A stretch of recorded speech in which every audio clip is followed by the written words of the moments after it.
Ladies and gentlemen, welcome back to the Woody Allen Retrospective podcast right here on Planet Tyro. I'm your host, Donald Wonder, and I'm joined once again with my deviously evil, sinister co-host, especially for this conversation, Simon Red! Wow, what an intro. Welcome, everybody. Am I ushering in some sort of Holocaust or something? What am I doing? You know, that I gotta live up to a reputation now. Why am I the Antichrist?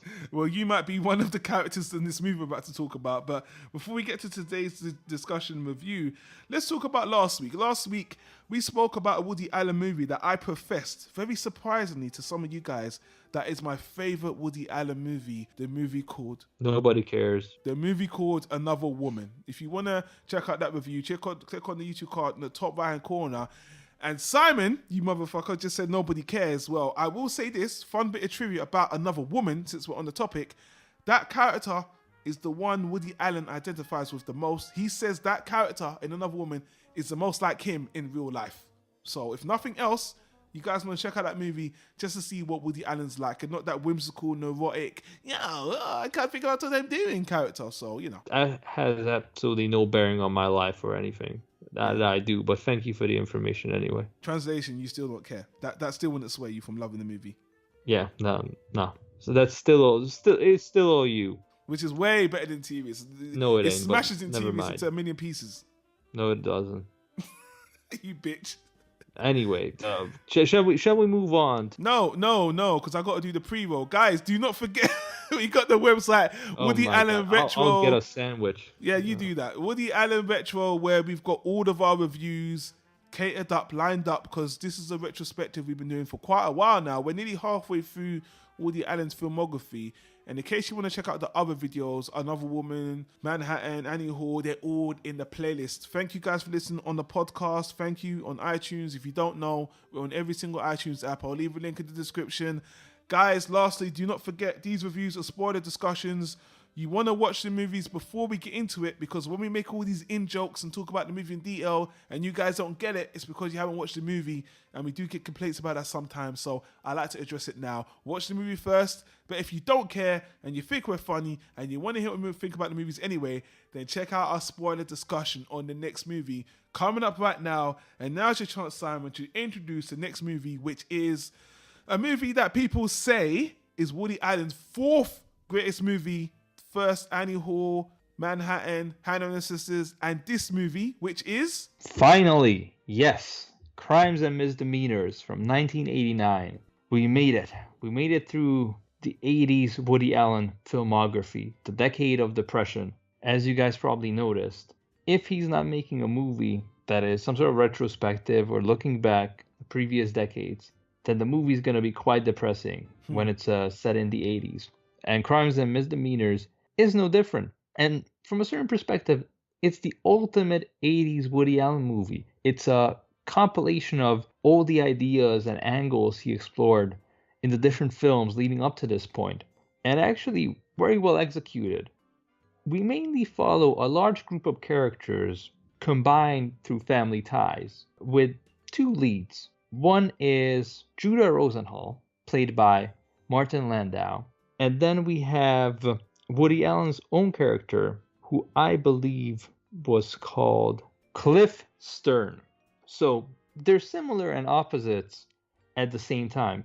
Judah is a very accomplished doctor who has been happily married for a long time, but has a dark secret, an affair he's been conducting for the past 2 years. But Woody Allen's character, Cliff, is a documentary filmmaker who's an artist at heart and would prefer to do the movies he really wants to do, but he's not that successful, and his marriage is growing cold. And the link that's connecting them together is Ben, Woody Allen's brother-in-law, played by Sam Waterston, who's returning from many collaborations at this point. I think you can call him a Woody Allen staple at this point. I think you would agree with that, Don. Somewhat.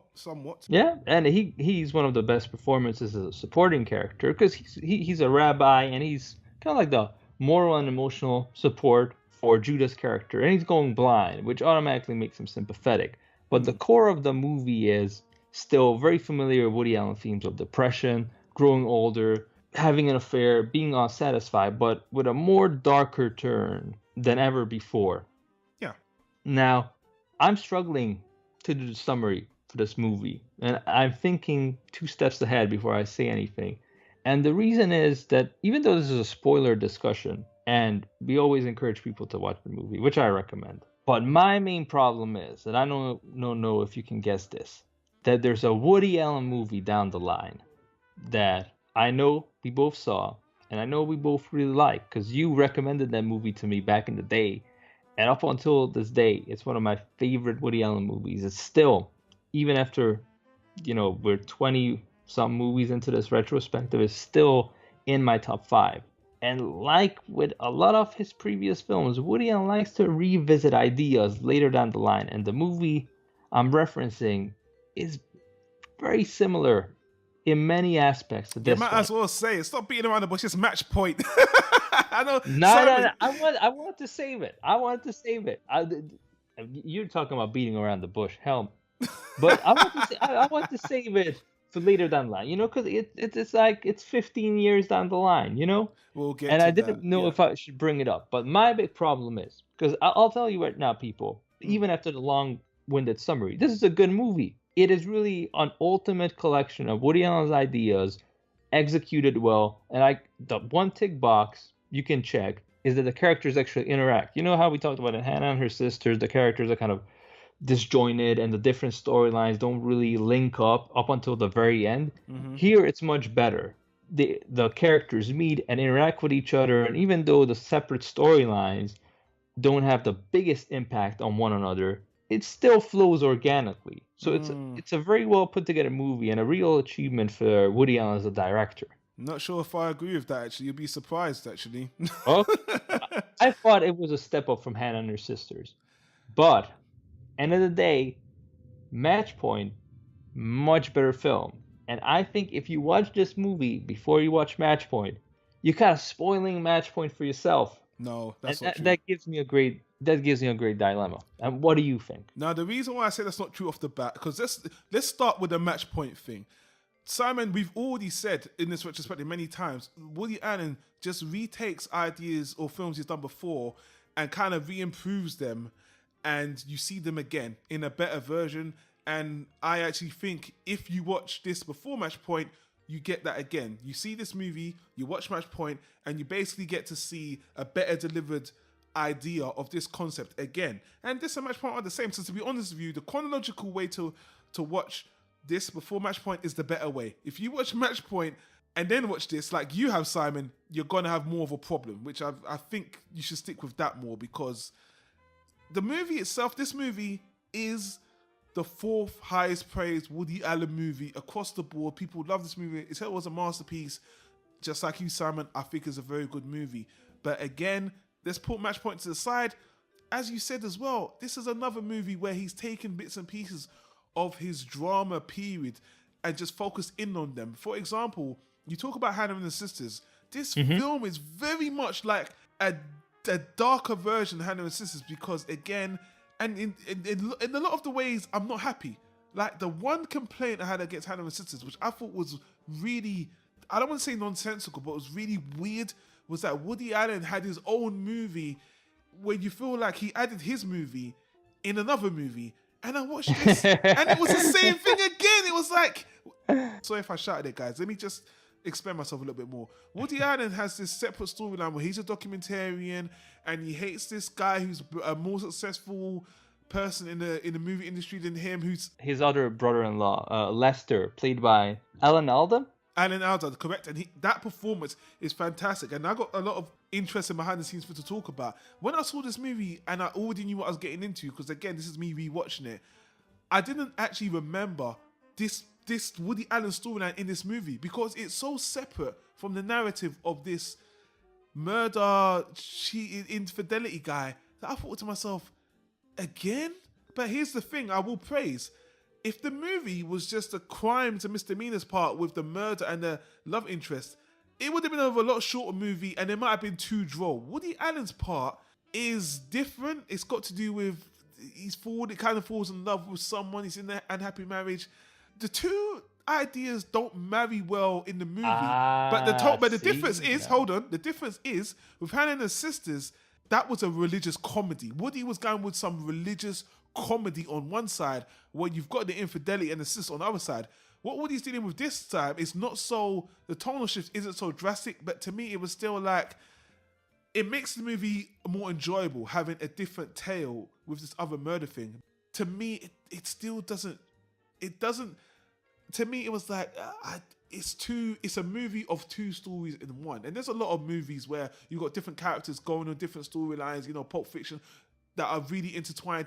This movie doesn't do that badly. And I'm not saying I hated the fact that Woody Allen had something separate from, because that's how life is. Sometimes people got different things in their life going on. That's just life. And again, Woody Allen's a good enough writer where this time, I will agree with you, this is a much better, improved way of doing it than he did in Hannah and the Sisters, where the tone shift was off. But for me, they're both okay stories, but then did they need to be in this movie? But I accept the fact that that's the movie. Now, let me just jump to the murder side with that part of the story. Okay, fair enough. I'm listening. You're wrong, but okay. Well, I'll let you rebuttal after I finish. The murder side is completely fine. I think it's interesting because the first thing that got me is that this guy was in a long-term affair. This wasn't a 1 week, a 6 month. It was 2 years, and I love the way the movie delves into.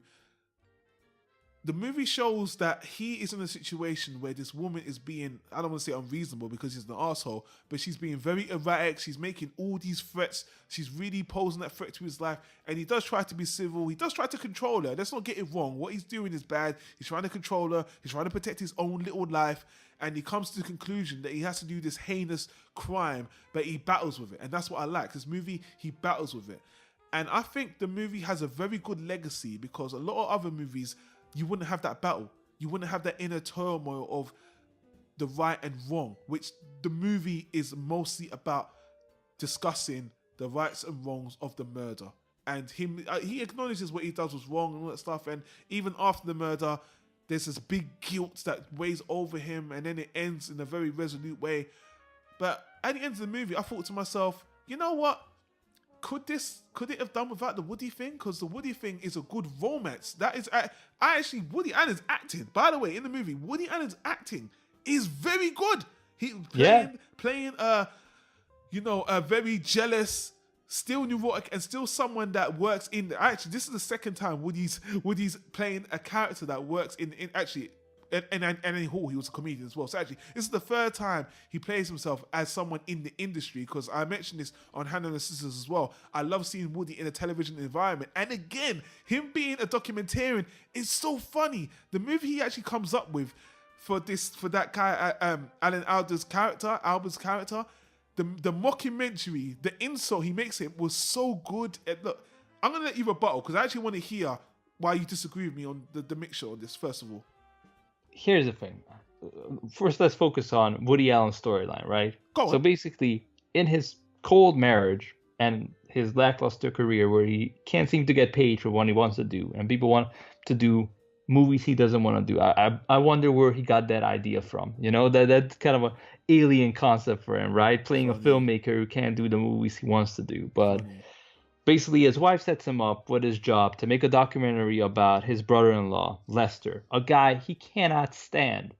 And what makes it even worse, that the only ray of light in his life is Mia Farrow's character, who's a producer, I believe, that he has to collaborate on with this project he hates. But they have an instant connection, and he starts showing her this other documentary project he's working on about this very intelligent professor, or I think is he like an intellectual, a writer? He is talking about the joys of life, which is a nice twist as well. Yeah, exactly. So basically, a much deeper documentary about a more serious subject matter and a more interesting guy. And they just have this instant connection, and Woody Allen's character is falling in love. But at the same time, this Lester guy starts developing his own little feelings towards Mia Farrow's character just because she's attractive and she's there, and Lester's kind of a player. And that part of the movie, to me, is Woody Allen's redemption with comedy, because it was so freaking funny. Usually, that love triangle character would be played by Tony Roberts, and Tony Roberts is very likable, and they always have a good chemistry with Woody, and they handle the situation very, how should I say, bros before hoes, to put it in Shakespeare's tongue, right? You know, they're always very blasé about it. But in this one, it's not Tony Roberts. And Alan Alda makes Lester so annoying and so unlikable. So just seeing Woody having to make this very flattering documentary about him and just roll his eyes at everything he says about what's funny and what's comedy is just priceless. I was laughing so hard. Immediately, one of the brilliant things, in my opinion, is the strong contrast. You have this very dark storyline, very serious on one end, and then you have this romantic comedy in the same movie on the other side. Yeah. On top of that, if you pay attention, the two storylines parallel, and both of them deal with two guys who come from different ends of the spectrum. One is very successful, the other one not so much. But they have things missing in their marriage, and one of them goes down the route of having an affair, cheating on his wife, and committing a crime. While Woody Allen's character seems to stay in the middle and tries to do the right thing. And the ironic bit of the movie is that Woody Allen's character, Cliff, gets all the punishment. It seems like by the end of the film, once they completed their journeys, Cliff is at a real down point. Everything turned on him. He didn't get the girl. He lost his wife. And he couldn't even complete either movie. The movie he hated and the movie he liked. He couldn't complete either. While he was trying to do the right thing. Meanwhile, Judah, who suffered basically great regret at some point, but nevertheless did the quote-unquote bad things and the crimes, seems to come out on top. And if you think back, either Purple Rose of Cairo or Zelig or September and Hannah and her sisters, Woody always defaults to tragedy and developed this niche type of storytelling where he always goes with the real ending. He doesn't want to give you the Hollywood ending. He wants to give you the real ending. That's what makes his films unique. He has this hard, definitive, this would happen in real life, don't expect the fairy tale ending approach. So here, he applies that to a murder case where instead of watching somebody commit a crime, and then the movie revolves around him getting caught and being filled with regret, the movie says, this person committed a crime, and life goes on, just like in real life. So while it's a fascinating character study to go through Judah's story, for me what makes it even more interesting, that kind of says that the movie kind of has this statement where, in the end, things didn't really turn out bad for him. While Cliff, he's kind of fucked. Yeah, you're right. You know, Simon, you've just proved to yourself, you've just proved to the audience why I have you on the podcast, because you have completely converted me. And you know what? Your observations are 100% correct. And, you know, you just pointed out the clear contrast. And I'm going to put that more on myself. I could be an arsehole and just say, oh, Woody Allen as a director didn't point it out clear enough like he did on Stardust Memories. Oh, to be honest, that's not even. That was another nightmare for me, because there is one scene with lightning and darkness and rain outside where it gets kind of trippy, and I was like, oh, please don't make him wake up from a dream at the end of the something. You're going to have to get over that, though, because you said that in every review, you're waiting for the rabbit to come. I was waiting for a rabbit, because half of the movie, again, are dinner scenes at dinner parties. I was like, don't do this. You know, I know, Simon, for the record, that I'm pretty sure we don't get that kind of confusion ever again. Anyway, I'm complimenting you, man. You were right. I now you pointed it out, I can see that you're right. This is pretty much written in a perfect parallel. I still think the parallel could have been done a little bit better, but it's there. I won't deny that. On top of that, I knew something beforehand about the movie that lets me forgive Woody Allen a lot more. And when you hear this, I'm sure you're going to just laugh. Woody Allen didn't want to be in the movie. And it was actually the studio that requested he write himself in the movie, because the last two dramas he did not do well at all.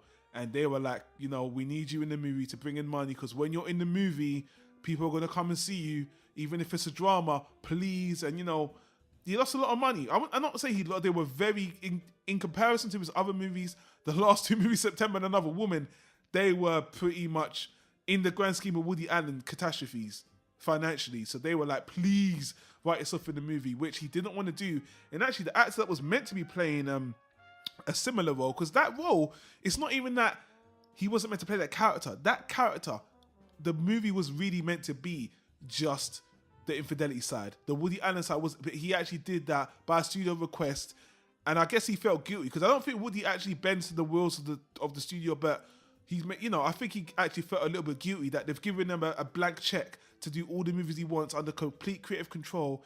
And he did it twice. He did good dramas that nobody appreciated.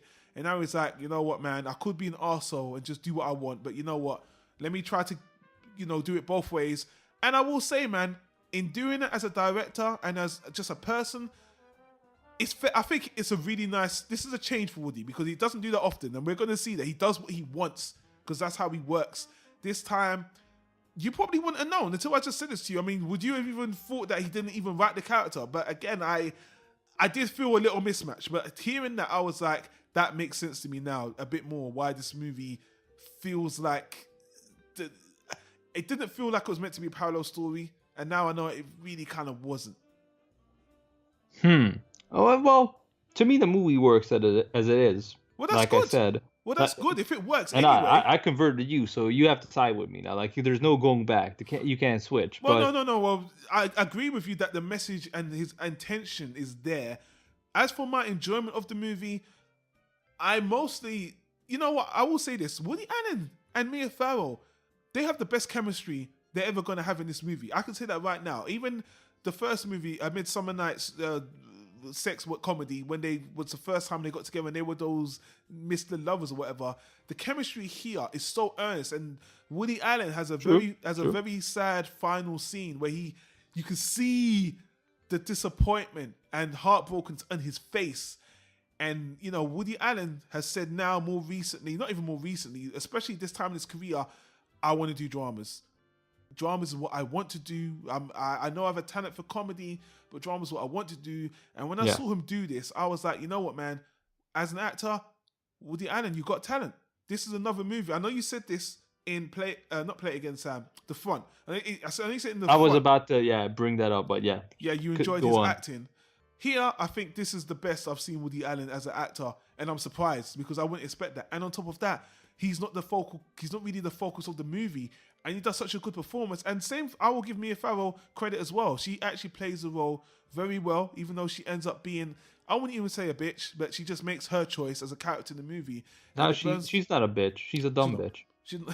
The acting is superb. And sorry, who's the main character? He plays the main cheater again. What's his name? Martin Landau. He's absolutely fantastic. It is his movie. He has to carry a lot, because a lot of dramatic stuff that happens to him alone.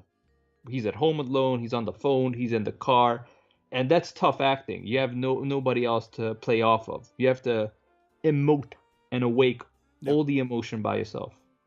Woody Allen never has a problem with casting actors, and he himself puts himself in the movie, not by his choice, but puts him in the movie, and he's great. Look, the acting's great. The only thing that made me come away from the movie feeling deflated is actually not the movie itself. I think the movie's very good. Not one of my favorites. I will say that. Very good ponderous movie. But again, I think after Woody Allen made the movie, which again, at the time, I really feel like this is another movie. At the time, it was kind of, I don't want to say groundbreaking, but it really shook things up because people would do thrillers and they would do things like they would murder people in affairs. This isn't new, but the way Woody Allen makes it a thinking piece as a character piece. Even when I researched Murdering Lovers, I couldn't really find movies that had done a thinking piece like this. Since this movie was made, yes, there's been a lot of clones in the future. So in that regard, the movie is aged a little bit because a lot of people hadn't seen this movie, even though it's a Woody Allen classic. And if you're not a Woody Allen fan, you might watch this movie now and say, I've kind of seen this idea before. But I think the movie resonates so well because there still hadn't been a thinking piece about murder, good versus evil, right versus wrong, in this way at this time. And that's why I think it has such a strong legacy. I don't want to be superficial, but I will say I think them being older characters, like in their 50s, 60s, dealing with this, it might not gel with audiences as much. Like Match Point is it's not the same movie. We'll get to Match Point. It's not the same movie, but I will say that's a younger cast with a very similar theme. So I think that goes along. It goes over much broader than this movie, which seems. If you're a moviegoer and you're a thinker, you wouldn't care about the ages. But I'm just saying, I could notice that some people might watch this and think, these are old people. I don't really care about rich white old people and their stupid problems, So Yeah. I know what you're saying. I mean, you already pointed out two things that make me biased towards liking this movie more than you pointed out in the beginning. One was that finally this is the Woody Allen performance I was waiting for since The Front. I mentioned during The Front that I really enjoy when Woody goes more dramatic, and this was a good opportunity for him, and I thought he was great. He elevated the movie a lot for me. And the other one was that it's a character study. It's basically like a really good episode of Columbo, where they take the concept of you see the murder in the beginning and then you follow what happens to the killer afterwards, or the person who initiated it afterwards. And he nailed that concept of really making it realistic and saying there's no godly justice, there's no instant karma. It's just something he has to live with, and how his life develops and how he reacts to it, that's what drives the movie forward in terms of his storyline. And that's where the difference comes in with Matchpoint. This is a character study. Matchpoint is more of a situational, I guess, suspense movie. Yeah. And that's why it's so hard for me to say watch this first, because in Matchpoint, you're dealing with a mystery. The movie develops and you don't know where it's going. Where with this film, Crimes and Misdemeanors, the movie basically tells you where it's going to go and what's happening. But watching it unfold and really studying this very realistic depiction of something that previously the writers always defaulted to, of course he's going to get caught, or of course he's going to regret, of course, this and this has to happen. And Woody Allen took this realistic approach he had with his endings and just made it into the entire movie like, well, this is what happens in real life. People do terrible things and they go on living with it. And that's the strongest theme that this movie has. So it doesn't need that mystery or suspense element to it, but it also takes away from his later works if you've seen this movie before. So I'm a little bit of a parallel, but I will say this: two storylines being or mirroring each other. Woody Allen's story being so funny and me enjoying him not only as a comedian but also as a dramatic actor in this makes this movie special. So it's not one of my favorites. I wasn't blown away by it as apparently half the world is, making this number 4. And Woody Allen isn't. Oh, actually, this is one of Woody Allen's personal favorites, just because he says this came out exactly the way, for the most part, 99% the way he wrote it. And I think close to it, as he would. I know he likes a few others more where he says that's a perfect match, like Stardust Memories, but he likes this movie, and it is a very well-made film. So I think it's acquired taste. I would say so. It's definitely worth watching. Sure. It is still unique. It was very groundbreaking at the time. I think so. So the critical feedback, I forgot what I was going to say. I'll just jump to the critical feedback. The critical feedback, this is, again, we just said it, one of Woody Allen's most loved films, 9s and 10s. I think it's got so many awards. I didn't even check out the awards that it got, but this is, held as one of those must-watch Woody Allen movies. Match Point, it does supersede it, but I don't know what to say. This is, what, I kind of end on what we said before. Woody Allen goes back and refines his other movies and just tweaks them. He does it all the time. We've spoke about 4 or 5 movies. This is another one that we will revisit later down the line when we speak about Match Point. And it's a good movie. I know, again, people might hate us for not over loving it like the rest. I think it's a good thinking piece, but I do. Even the comedy, I really like it. I wasn't rolling. It wasn't the same kind of belly whimsical laughter I was getting in the earlier films, but it was very comedic, and I really have to give props to Alan Alda, because Woody Allen even said his performance was so good. It was much shorter. When they were rewriting the movie, he gave him more screen time. And I have to say, man, that was a really good choice because he makes a really good foil to Woody Allen. And it's just a joy. And that really does pep up the whole movie. And again, I will say this because I know people, I'm not backpedaling. I agree with Simon. I have to call it when I see it.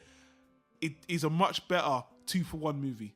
And I hate to call it that because I'm not oversimplifying. It's not a 2-for-1 movie in the in the sense. I'm just saying that. No, this ain't like groceries at Walmart. I know. I'm just saying. For me, until you kind of, I know, I'm just an idiot, guys. Don't hate me. This is Planet Tyro, guys. I couldn't see the strings until Simon pointed it out to me. I don't know why, but I'm not denying it's a good movie. It's a good movie, guys, and. Yeah, so this is the end of the 80s, man. We're finally there. We're going to be in the... Well, actually, no. The next movie is in the 80s, but that isn't a Woody Allen directed movie. So just before you guys, on the next release, it's not going to be the 1990 movie Alice that you're expecting. It's actually going to be New York Stories, New York Times, whatever. We'll get to it. You guys will see. Yeah, we'll get to it. In my mind, we're out of the 80s. Yeah, we are. Technically, for the Woody Allen directed movies, we are. But again, we're kind of just having some fun with it. And we're going to talk about something a little bit fun. We're going to have a discussion about Woody Allen's career at this point, ending in the 90s, because we're actually getting to a very crucial point in Woody Allen's career where there's a lot of change because of Woody's personal life. You know what's coming, so we're going to address it when it comes. So we're getting to the point where Woody Allen's personal life is more interesting than his films, That is the debate. I don't want to say that's a definite. That we'll get to it as we go through those years and those films. So anyway, guys, don't forget to check out the Woody Allen Pages Watches, guys. You can get all the quiz trivia on this movie or the other Woody Allen movies as well. We want to thank Woody Allen Pages for letting us check out the book, share the book with you guys. It's very cheap. And as usual, I want to thank my co-host Simon Rad for joining me on this one and opening my eyes to the magnificence of this movie that I couldn't see for some reason. Hey, that's what I do every Sunday. I just open people's eyes and enlighten them. I kind of do that. I also walk on water, but that's just Tuesdays. Exactly. People don't know you were really born from Krypton. I tried to say that on the other review. Came in a spaceship. You had that big, your sign's not the S sign, it's the A for giant fucking asshole. Anyway, guys, that's enough fucking around. Check us out on the next discussion. I'll put the links to the retrospective, the podcast. Subscribe to the channel. Thanks for everyone listening on the podcast. And we'll see you on the next recording. Hey, on my planet, A stands for fuck you. That makes perfect sense.